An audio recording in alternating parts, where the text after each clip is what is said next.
Our guest today is Terry Halvorsen, Chief Information Officer for the Defense Department.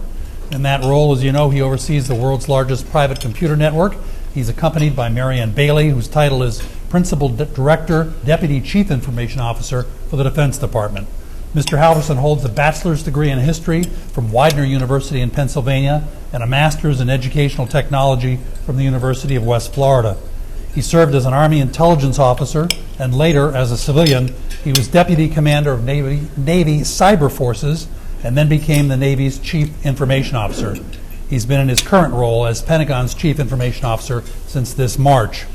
Ms. Bailey has a Bachelor's of Science degree from the University of Maryland and a Master's from the Industrial College of the Armed Forces.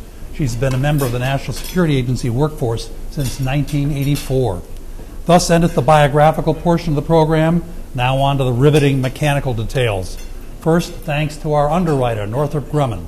As always, we're on the record here. Please, no live blogging or tweeting. In short, no filing of any kind while the breakfast is underway to give us time to actually listen to what our guests say.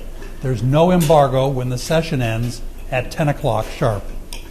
To help you curb that relentless selfie urge, we will email several pictures of the session to all the reporters here as soon as the breakfast ends. As regular attendees know, if you'd like to ask a question, please do the traditional thing and send me a subtle, non-threatening signal, and I'll happily call in one and all. We're going to start off by offering our guests the opportunity to make some opening comments, and then we'll move to questions from around the table.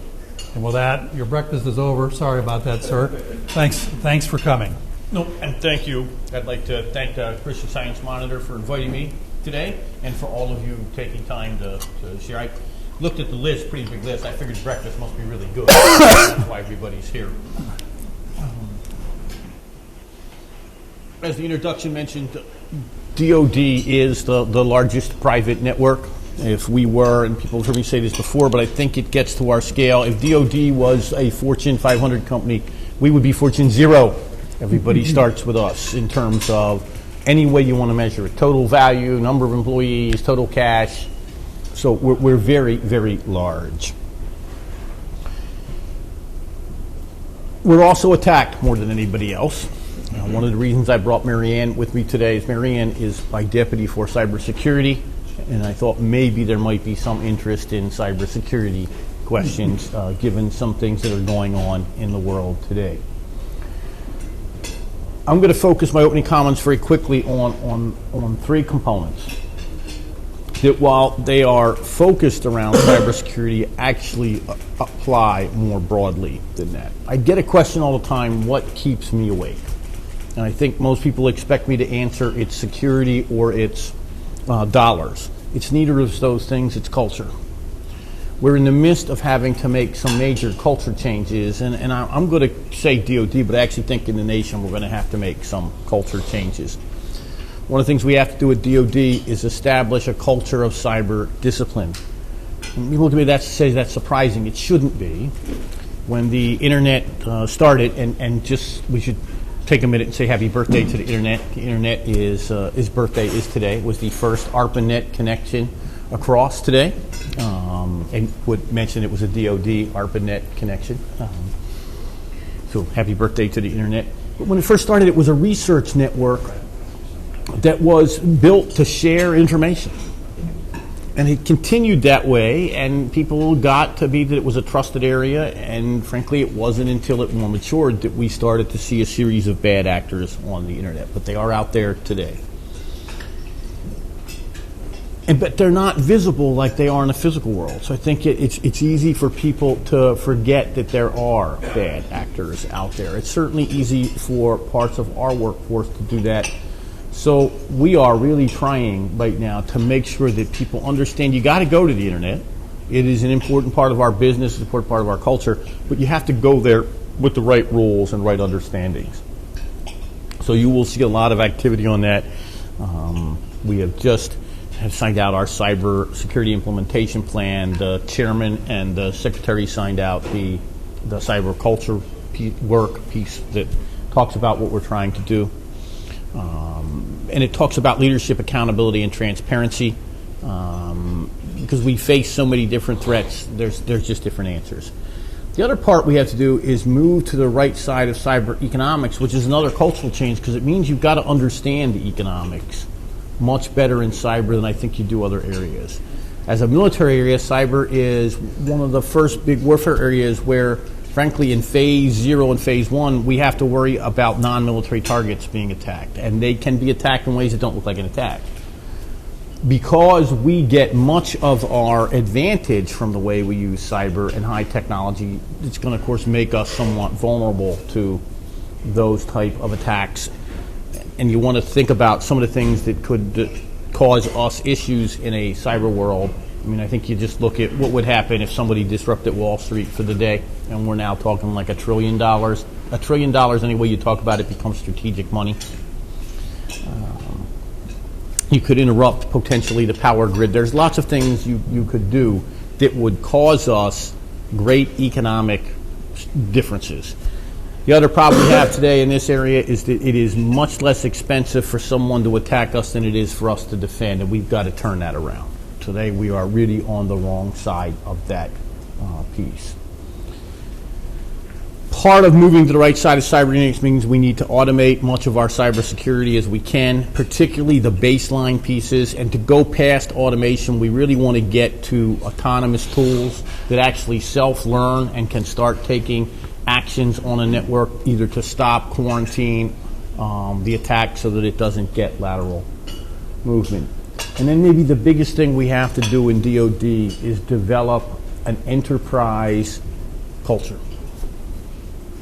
Cyber is forcing us to think different about that. Unlike other areas, cyber truly is enterprise because it's connected. You can't help it. It's going to be a connected piece. And we have to get much better at that at DoD. We need to think about what it means to be an enterprise, where we're going to act as an enterprise, under what circumstances do we need to act as an enterprise. That gets us to mission, security, and cost effectiveness. Without doing those things right, we won't achieve that balance of mission, cost effectiveness, and security. It means we've got to integrate technology and tools like an enterprise much closer than we have in the past. It also means we need to partner with industry, and I mean truly partner. You heard of my history major. I actually, in college, couldn't decide what I did, so I majored in pre-med, pre-law, history, and economics, and ended up with a multiple set of degrees. But if you looked at World War II, we had a much different relationship with industry during the Second World War. And we need to take a look at how we reestablish some of that. It was not uncommon for industry and civil sector to move back and forth in employment, to have industry partners working right inside the projects. I think we have to start thinking about how we do that. That's particularly true in cyber IT because we do not own the market space. We're a big influencer, but we don't own it. I mean, if you're buying a submarine, we kind of own the market space. Or buying an aircraft carrier, we kind of own the market space. You're buying software and technology, we don't own it. The commercial world does it. They're actually doing more innovation in that area than we are. So it's really critical that we partner with that. We're doing a couple things to expand that. Some of you have reported on this and know we're doing it. For the first time, we're putting civilians out into companies. We've done that with military, but we're now putting civilians out in 6-month tours with IT companies, and we're bringing IT company personnel into DoD. We've done that with Cisco. This year we're going to do it with about 10 companies, and they will be either on the DoD, my staff, or they'll be on the Service CIO staff. And they'll be in areas that we think we need to expand on. Some of it in how do you do software-defined networking. That's an area we think we need some expertise in. Automated security, we've already talked about that. So we'll pick areas that we need that match up with the companies. We'll certainly make sure we have all the right NDAs so that no one gets any advantage, and we've done that in the past. But I think that's things that we're going to have to do to make sure that we continue to have the edges that we gain through our use of the cyber and technology. And they will also help us get to an enterprise thought process. I also think we'll help industry get to enterprise. I mean, I think one of the other things that we're going to see in industry, there's going to have to be more partnering in the IT business. There's nobody who corners all of this. It's going to take much more partnering, I think, among the industry players for this to work. I really think that's going to have to be a major change in the way industry does business too. I think you'll see more smaller companies partnering with mid and bigger companies so that they can scale. That's a problem for us in DoD. One of the constant issues that I face is I'll have people come and say, listen, I've got this great tool and we've tested it for 25,000 people, and they get mad when I say, well, that's good, now you need to test it for about 1 million so I can know that it will scale. I get that that's hard for smaller companies. I do think partnering with bigger companies is the way that's going to have to head to keep pricing and delivery speed in the right place. I think that sets the stage, and I'm happy to take your questions. Thank you. So I'm going to do one or two, and then we're going to go to Jason Miller, Olivier Knox, Chris Strong, Mark Thompson, Sean Longas, and Sarah Sorcher to begin. Let me ask you about the cyber economic curve. You talked about the fact that an enemy, in another speech, you talked about the fact that an enemy can spend a, quote, fairly small sum of money and cause us to spend quite a bit. Right now we're on the wrong side of that cyber economic curve, unquote. So how are you going to change? Can you change that curve? And if so, how are you doing that? No, I think we can change that. I think the first thing you have to do is one of the things we're doing with our cyber culture and our cyber basics is you raise the playing level. When you get your cyber basics right and you've got people doing the right things, frankly, you eliminate all of the small end players. And that's one of the things we have to do. The other piece of that will be bringing on the autonomous tools, so that what we are doing is we're doing that with an automated piece, not with an intensive manpower. Manpower is what costs money. So I think as we get there, you will see that it will get more expensive to cause us problems. And so I do think we can get to the right side of that curve. And is that, in terms of time horizon, is that a 3 to 5 or? I think that's an 18 to 24 month plan that will get us there, so that we are in much better shape. We may not be at the end of 24 months exactly where we want to be, but I think we'll be very close, and we'll have eliminated much of what I'll say the canned attacks that are somewhat successful today that you can go download from the internet. One last for me, and then we'll move on. I was interested in reading, getting ready for this, that you're operating at what appears to somebody who doesn't know a lot to be diverse ends of the security spectrum. You talked in public speeches about rolling out at the Pentagon, quote, secure enough mobile devices. And then the industry was fascinated when you mentioned, I guess earlier this month, working on a top secret capable device that would let forces communicate anywhere, anytime at a top secret level. So what are the challenges of operating at two different ends of the security spectrum? I don't think the challenges are much different for any. You've got to get the right security level for the mission and the time and the cost. So, you want the TS capability obviously would be for a small number of users in a very select set of missions. The more mobile device that's for everybody, obviously the scale of that's bigger. Right. But the analysis you do to decide what's the right level of security, what's the right cost you want to spend is really not much different in terms of process for the high end of security, the low end of security. It really is getting, and secure enough actually applies to everything. I mean, this is a little bit of a joke, but everybody tells me, I can secure the network today. I really can. I could secure it completely in the next 5 minutes. Now, it would be completely shut down and we'd get no work done, but it would be perfectly secure. This is a balance. It always is a balance, and it's a balance across time, money, mission, threat, and it's getting that right. The other thing I think that we have to do as part of that is understanding your data. Most of the data that we have, and I joke about this, but I'm really thinking harder and harder about it. I think data ought to come with, how the milk carton comes with use by.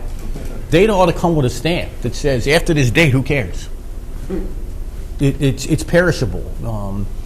I tell a little bit of a story back in my younger career where I was part of a operation where we used to have these squad radios, so I could yell, Mary Ann, duck. And, Mary Ann could get that quickly, and she could duck. Well, we did this thing where people decided they had to be encrypted. And I will tell you everything that you can believe. This is a truism. If the threat can put small arms fire onto you, they know where you are. That's a given. So we encrypted this, so by the time you yelled duck, when it went through the encryption, you no longer had to worry about duck. It was a different problem. So you got to be secure enough for the environment. If the enemy knows where you are and they can put small arms fire on you, maybe that doesn't need to be encrypted. And we don't encrypt that now. And when we do, we have better ways of doing it. But back then, that was a problem. So I think knowing what your data's perishability is something else we've got to also understand better. Jason, where are you? There you are.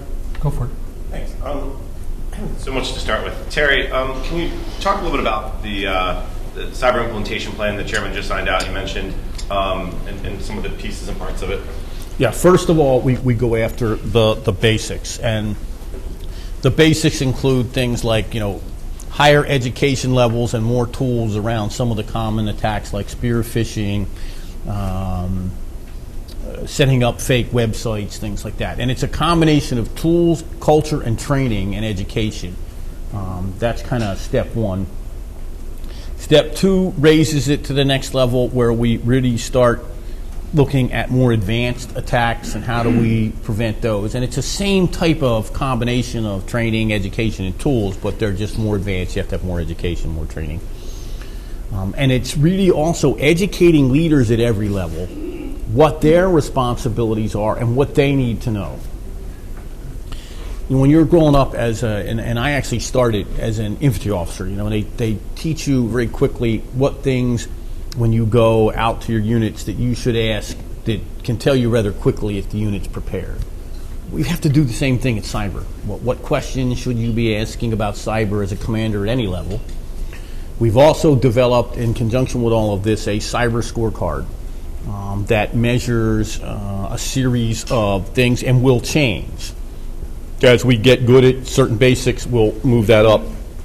We just had about an hour and a half discussion with SecDef on that. I laid out for him how that will change and what the progression will be of that, which is one of the first attempts to really measure that consistently across all levels and across all forces. It includes COCOMs, each of the services, the agencies, everybody gets to be measured. It's an interesting drill because I think it's an area where we were used to measuring readiness in other areas. We frankly weren't doing that.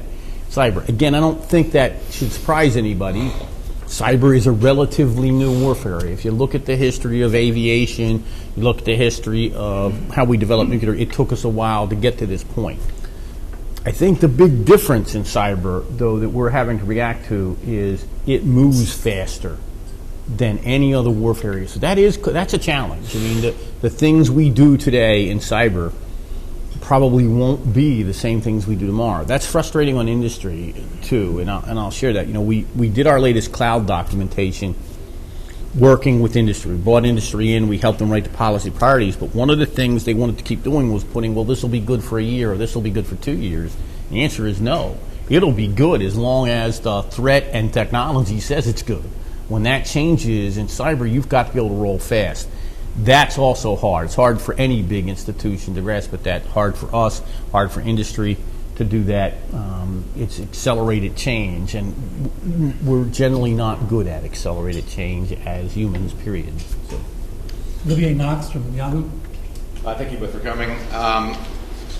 Roughly how often per hour per day, at whatever time you want, are DoD systems tested by foreign hackers?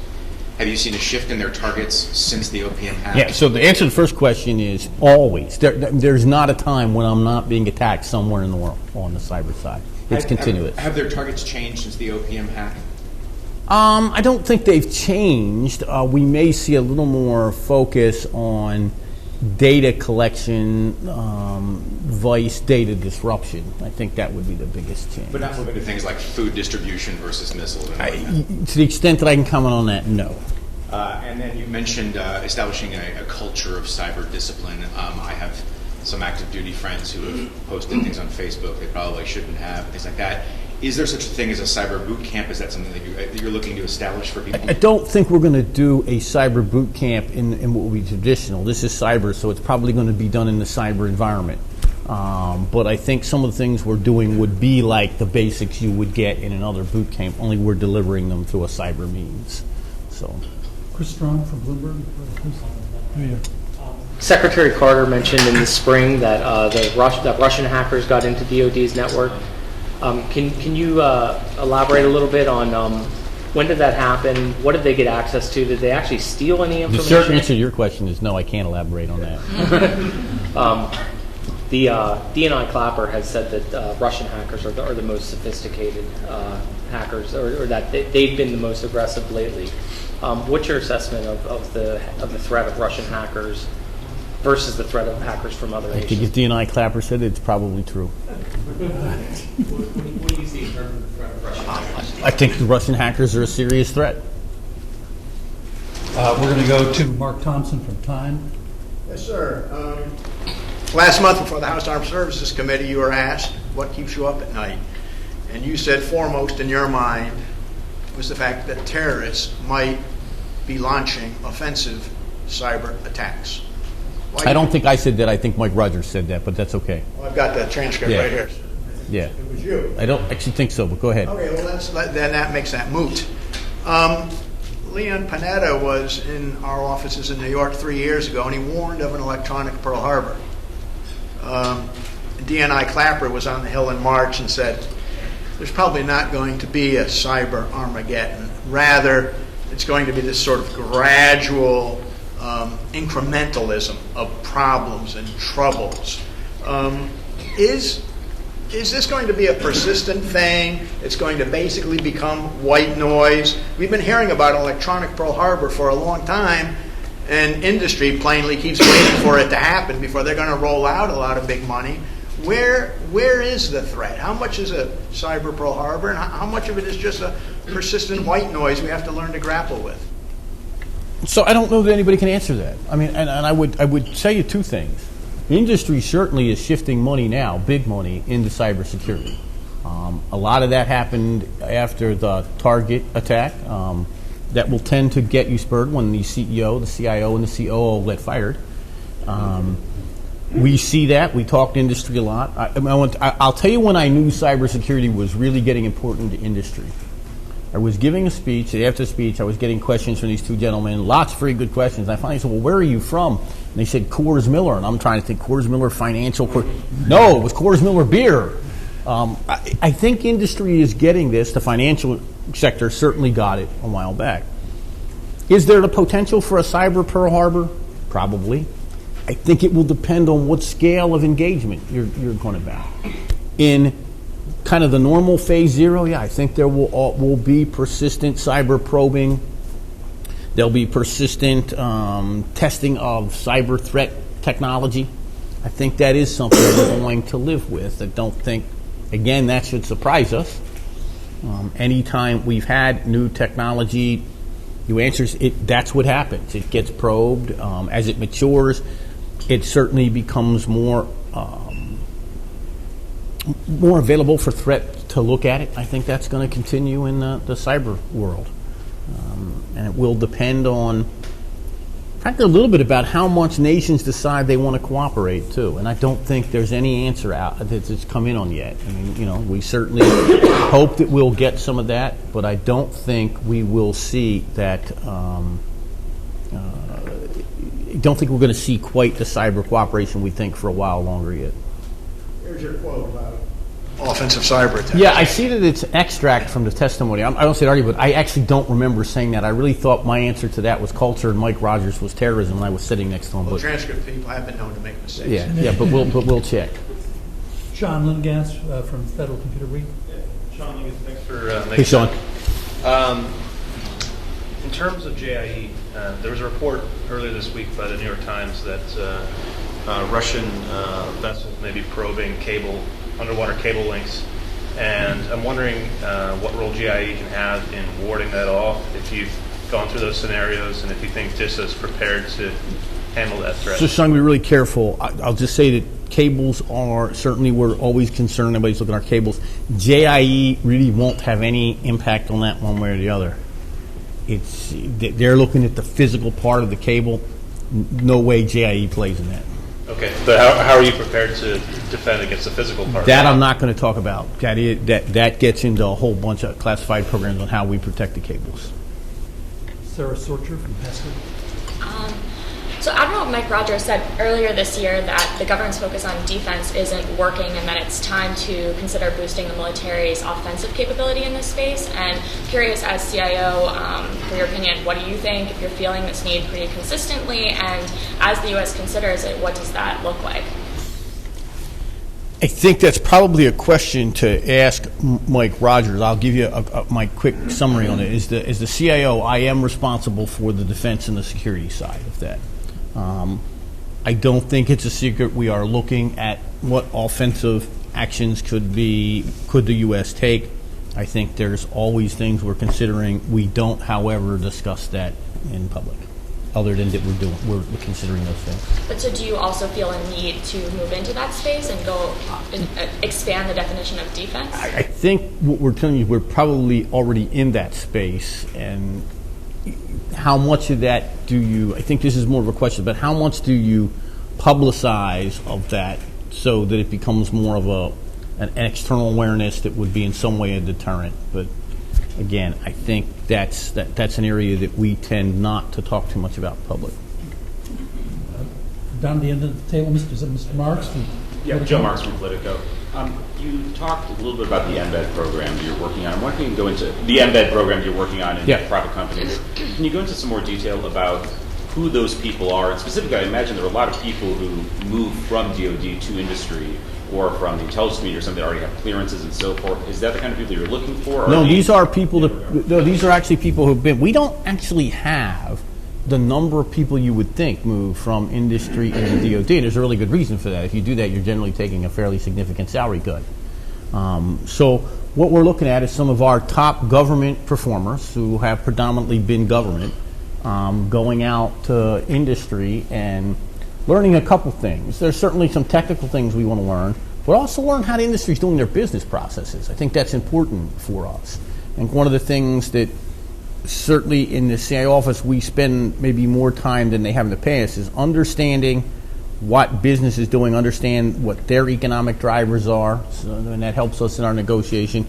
Understanding what they're looking at to invest in the future to see if we can influence that, if that makes sense. So they'll be doing all of those things in areas that we really think that we need to get some better read on. And we've talked about some of those. Some of that's in the software, you call it software-defined networking, software-defined route, whatever you want to call it. It's software-based tools, because I think that has a big advantage for us. It lets you be more agile. You don't have to replace the hardware as much if you can update it with the software. It's also cost-effective for us to do that. So that's we're looking 13 to 15 grade levels, so that they've got a good track record of high performance inside the government.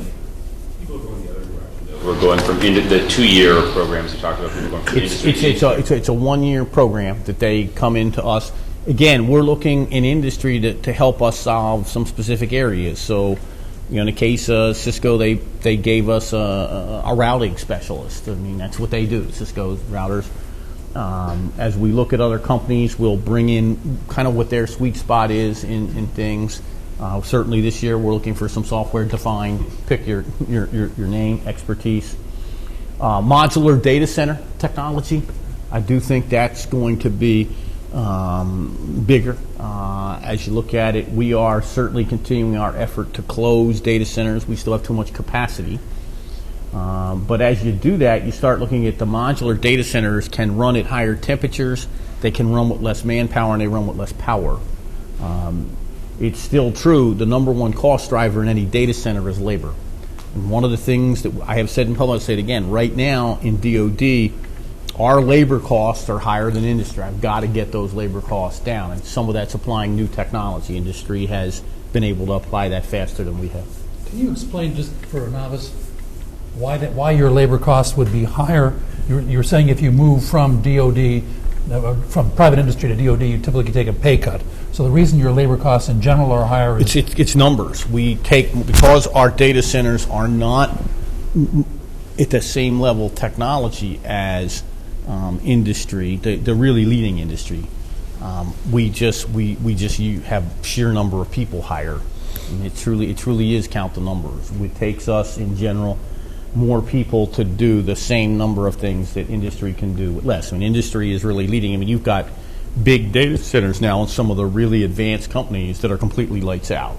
You know, you have what used to take, even 5 years ago in industry, what used to take 25, 30 people to do, they're now doing with 10 people in a central location that managing 3 of those sites. We've got to get to that same type of We're advantage. going to go next to Tammy Abdullah from the Associated Press. Hey there. So, you know, your discussion about partnering with private industry, and you touched a little bit on this issue of labor costs. I mean, this has been a long-standing problem with government, local government as well as state, as well as federal. Trying to get private industry to come back to government and avoid that sort of brain drain of government folks, really good government folks, usually heading out to private industry.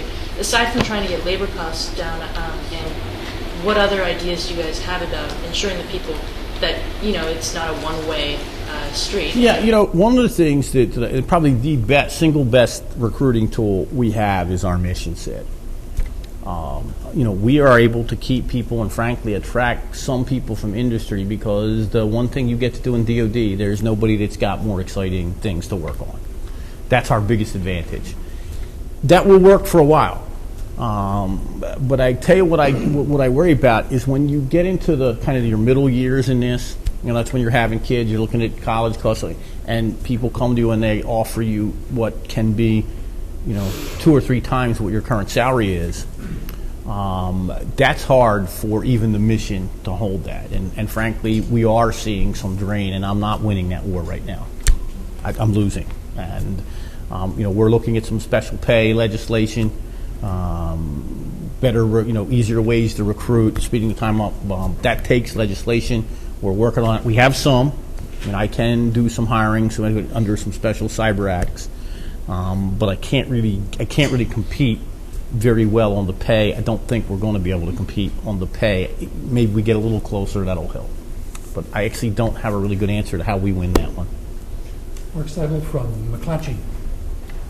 I'm curious what the trust factor is when you talk about working with private industry, because it seems to me the last few years, one of the major themes has been a lack of trust between private industry and the federal government, particularly the Pentagon, over NSA, spying, encryption, et cetera, et cetera. And I'm wondering, when you talk about partnering more with private industry, are you finding private industry willing to do that, or do you have a big trust issue you have to overcome? Within DoD, with our partners, I don't have a big trust issue, and I think there are 2 reasons for that. And I'm not naive enough to think that the first reason is I spend $36.8 billion a year.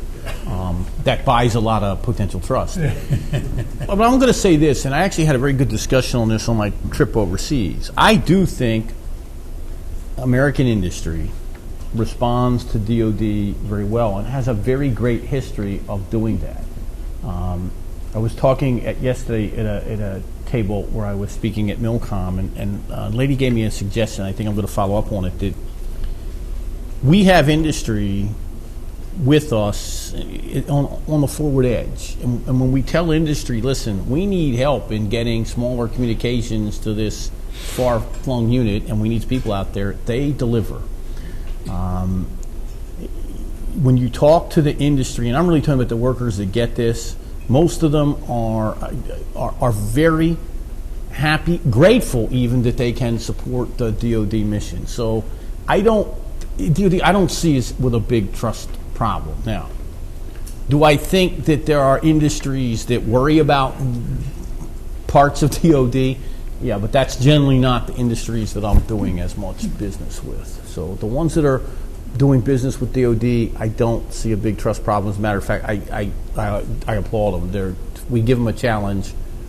They're generally up to meeting it. Can I add something to that? Sure.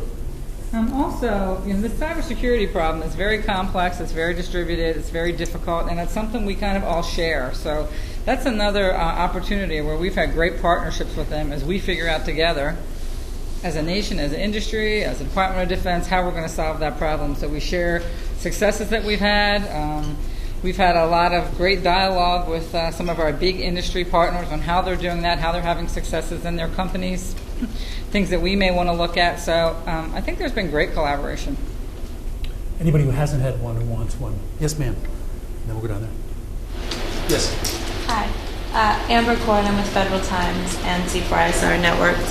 So earlier this week, we saw that the DoD Cybersecurity Culture and Compliance Initiative memo came out.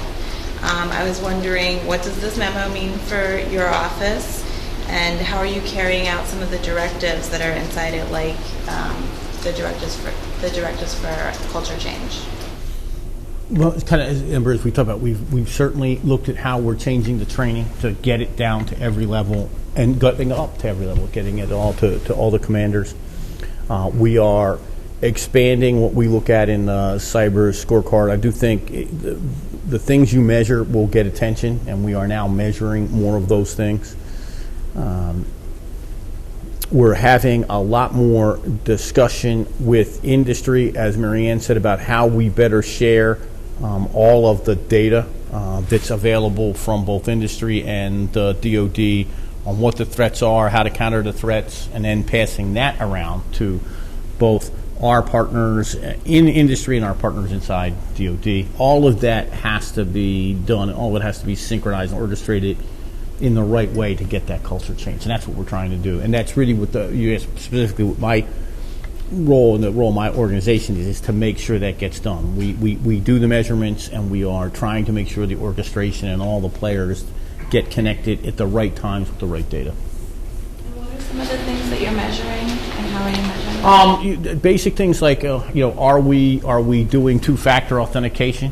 Are all systems administrators using tokens so that we actually know what systems administrators are on the networks?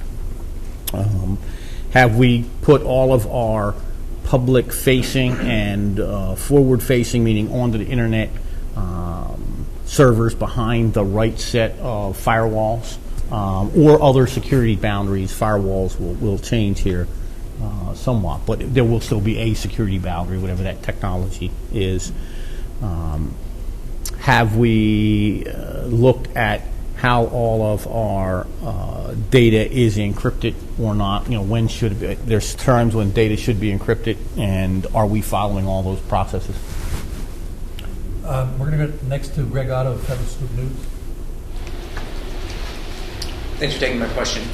You had talked earlier about partnering with industry, particularly smaller partners. I know DoD has stood up an experimental innovation unit in Silicon Valley, so I'd love to hear your thoughts on how that process is going in the early stages. I think it's going about how you would think in early stages. I mean, we're making some progress. We're still learning. That unit is out there really to learn more about how Silicon Valley does business than to teach Silicon Valley how DoD does business. And I think that's a key that the Secretary set very, very smartly for that. I mean, here's what DoD, when it comes down to, if you're a small business and you're doing your innovation, you live on a 3 to 6 month funding cycle. If you don't get money in the 3 to 6 month window, they're not there anymore. That's what they have to do to pay back their backers. We're generally not turning that fast. So one of the things we're trying to do out there is how do we make their smaller investments that we have to make faster by some influence. And I think we're doing okay. I would tell you the Secretary probably think we need to do better and be able to still get faster. The other thing that unit is doing is not educating Silicon Valley about our business process at DoD, but actually educating about our processes and what do we need. Where are the areas that we need the most help with? And I think that part of it is going really well. So, and we've coupled that with, we've had a couple trips out to Silicon Valley. We will have, and when I say Silicon Valley, it's the concept more than the location. I mean, we put one out in California, but we're taking a trip. My deputy will lead with services up the East Coast because there's actually a lot of innovation going on in Boston, New York, places like that. So we want to make sure we're not just capturing what's out in the physical Silicon Valley, but getting that concept. We're even looking at some places, there's some interesting innovations going on in London and places like that. How do we make sure we capture all that? So in addition to partnering with industry, we're also doing better partnerships with our counterparts. So, I spent quite a bit of time on the phone with Mike Stone, who is the UK's CIO for their Ministry of Defense. How do we exchange ideas? I just came back from Australia, similar type discussion. What they're doing, one of the nice things about some of the partnering with some of the other governments, they're a little smaller. They can turn faster inside DoD, but they're exact same problems. So we can look and see a little bit what fails or succeeds faster, which is a big help for us. I'm going to keep moving around the table, but I want to ask a question, if I can, about veterans. We were talking before the breakfast started that you were scheduled to testify on Tuesday to the House Committee on Oversight and Government Reform about electronic records interoperability between the DoD and the VA. You were out of town. You had a deputy there. As you know, former Secretary Gates lamented that he never succeeded in cracking the obduracy and resistance to change of the military and civilian healthcare bureaucracies. He said if there's one bureaucracy in Washington more intractable than defense, it's the VA. So with that as a preface, how does the record interoperability thing stand? I ask that as somebody who's an elderly veteran myself. Yeah, it's getting better. I don't think it's good enough. I guess I would answer more about what we in DoD are doing. I'm sure all of you are aware. We have just signed a contract to make DoD more commercial-like. We're going to have commercial, and we're using a very broadly accepted commercial software to do that. We're spending a lot of time looking at how to make that work better. We are actually taking more and more commercial practices. Now, I think that what DoD will do, and this is my opinion, so I stress my opinion, but as I look at what we're doing there, that is an area of business where I think we will tend to continue to move more and more commercial. I think that is a place where the commercial market, frankly, does it better than the government. And is it how your they sense do that that. VA is doing the same thing? Or? I'm not going to comment on VA. Okay. I've been trying to get Mr. McDonald to come and do a little Veterans Day appearance. We'll see whether that happens or not. Other people who haven't had one or anyone who has? Yes, sir, go ahead. Reuters. On Tuesday, the Senate, after 5 and 6 years of hand-wringing, finally passed a cybersecurity bill to expand information sharing between the private sector and the government. Even a lot of its supporters, including Minority Leader Harry Reid, have said this is a very weak bill, this is a very small step. We really need to do a lot more on cybersecurity. How useful will expanded information sharing and liability protection be for your purposes, and what else would you like to see legislatively from Congress? I know you mentioned special pay legislation, but what else? I think any time that Congress takes this and talks, and even if it's weaker legislation, I think the legislation will help. I think the liability will help people share, and anything that even encourages people to share data here is a good thing. And if you ask me, the biggest piece of legislation I needed, hopefully the Senate will pass tomorrow, and that's the budget. It is. I don't know that everyone understands when you're working on what amounts to be a 9-month fiscal year, and we've done that for the last 7 years. Nobody can do that right. You will get inefficient, and you will lose gain. So the big legislation is hopefully the Senate will pass the budget bill tomorrow. We were glad to see the House do so last night. Anyone else who hasn't had one? Yes, ma'am, sorry. I'm Ellen Nakashima with the Washington Post. And a couple of questions. A few years ago, Chelsea Manning leaked a number of documents. A little louder, please, Ellen. Thank you. A few years ago, Chelsea Manning leaked a number of documents, DoD documents, to WikiLeaks. And after that, there was, I believe, an executive order to create some sort of insider threat initiative, government-wide, but particularly at DoD. Have you fully implemented that? What's the status of that? Yeah, so the answer, have we fully implemented, is really hard to say yes. Have we implemented to the known threats? Yes. But as we talked earlier, that's another area that keeps evolving. Are we where we want to be, I think, in how quickly we can analysis and adapt to that? No. But have we done some very good things about that? Yes. I mean, one of the things we talked about is how you look at what are norms for people searching, their data. I mean, there are norms that people should stay in within data by their job position. So we certainly look at that. We certainly have to deviates from that norm. We look at them more closely. Absolutely.